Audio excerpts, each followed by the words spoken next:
Welcome, friends. This is Tower Gardening Made Easy, and I'm Sherry if you don't know who I am. If you're new to this station, welcome, and thank you for joining us. Make sure you hit that subscribe button so that you can stay up to date on all of the wonderful things that are coming, whether it be planting, whether it be garden tours, whether it be filling up a tank, which is what we're going to do today. So make sure you hit that subscribe button. So today, let's get right into it. I pre-filled this tank with 20 gallons of water from the bathroom that's right around the corner from where these guys live. So I'm going to not show you that part because that's just water in a hole. I mean, it's pretty simple. But what you need to understand and need to learn from this channel and this video is how to do your nutrients. And I'm going to give you a little extra tip, a little caveat about the temperature of the water that needs to go in here and why. So step one, let's do it with the nutrients. So when you buy your tower, it comes with A and B. Already included in the price of your tower, so don't worry about it.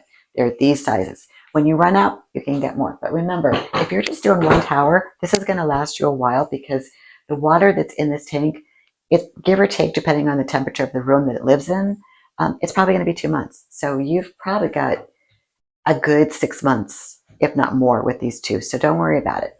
But there are links in my description now, just for anybody who's interested. I was able to work around with that. You just scroll down the description, and they are live links, and they'll take you exactly where you need to go to get what you need. Again, gardening made easy. Okay, so let's just get right into this. So we all know that this tower is going to be devoted to peppers. I think I mentioned that probably like 6 times so far. And what I need to do is I need to mesh them together. So in Tower 1 and Tower 2, I have pepper plants, and they're already somewhat established. The problem is I've got some zucchini and some squash and some cucumbers that are growing, and beans too, that are canopying over the pepper plants. Now they are getting lights because these lights are pretty long, but I think if I put them here and they all kind of grow at the same rate versus these guys are just going crazy, I think they're going to have a better chance, and that means that there's probably a little more food that will get produced faster for my family.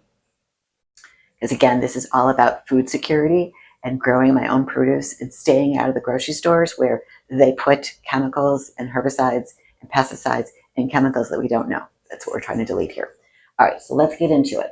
I'm going to go ahead and add the nutrients. We are not scientists. This is not exact science. So it's for 20 gallons, it's about 1.5 of these containers of each A and B that go in here. And then we're going to get into the water temperature and why. So here we go. All right, so remember we talked about the lid. Lid's super, super important. It always has to stay on at all times to keep the water in there, keep the temperature, and to keep algae from growing. There's also a video about algae. Don't miss it. That's really, really important. You got algae, you got issues. And that means your seedlings are not growing, your plants are going to grow, and you're not going to get any produce. Okay, so I'm just going to eyeball this. Oh, this is heavy. All right. Okay, so there's one. And again, there's 20 gallons of water. And that's half. Okay. So that's A.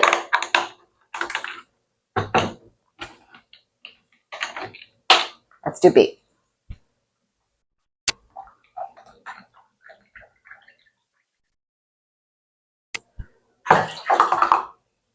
And a half. Okay. And then just give it a little stir.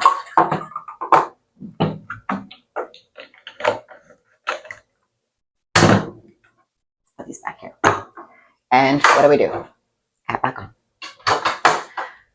All right, let's talk about the water temperature. Now, if you're outside, if your towers are outside, you don't need to really worry about this because your plants are obviously in a warmer environment, and the water that's in here will be just fine. It will adapt to the temperature of your setting. Okay, but also just remember we talked about the cover. If you're outside, this is a total must. But if you're indoors like I am, and I'm using the bathroom faucet that's right around the corner from this room, and I'm here, let me show you this too, how I did it. So, not that I'm plugging Home Depot, but I found this in the plumbing section at Home Depot, and it is a 6-foot, it says bilge and pump discharge hose. So I literally hold it to the bottom of my sink in the bathroom, and obviously this one goes into the tank. And it took me probably, I don't know, maybe 7 to 8 minutes to fill it. But the one thing that I do that's really important here is I put the warm and the cold on at the same temperature. Okay, so it's very like lukewarm.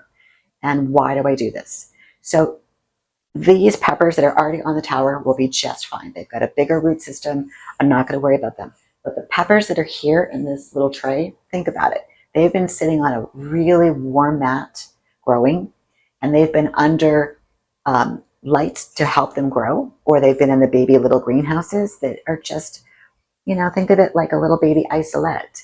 So if you take that, that rock wall that's been sitting in that beautiful environment, and then you stick it into your tower with really cold water, not only are you going to shock it, but it may not make it. Okay, so that took me a minute to figure out, but I'm good to go. So this water will not stay this temperature. It'll eventually, out of the 20 gallons, eventually find its balance with the room temperature, because the lights go off at 9 o'clock at night and they go back on at 6.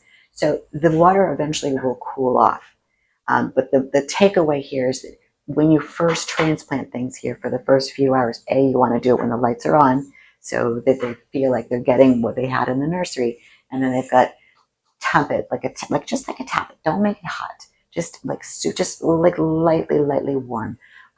Maybe what I should do is get a thermometer and I'll update it in the comments as to what the temperature really is in the water. I'll do that later. But I discovered that when I did the tomato tower, that I shocked them with cold water, and a lot of them were like, they were scared.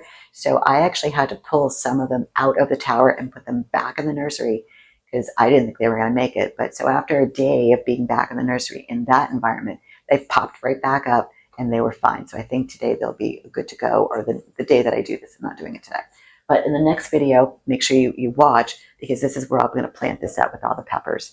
So I hope that little caveat, I don't think I've seen anybody do a video on temperature of the water for the indoors, but it definitely makes a difference, because just think about where they were living for the first couple weeks of their lives in a very warm, little snuggly nursery.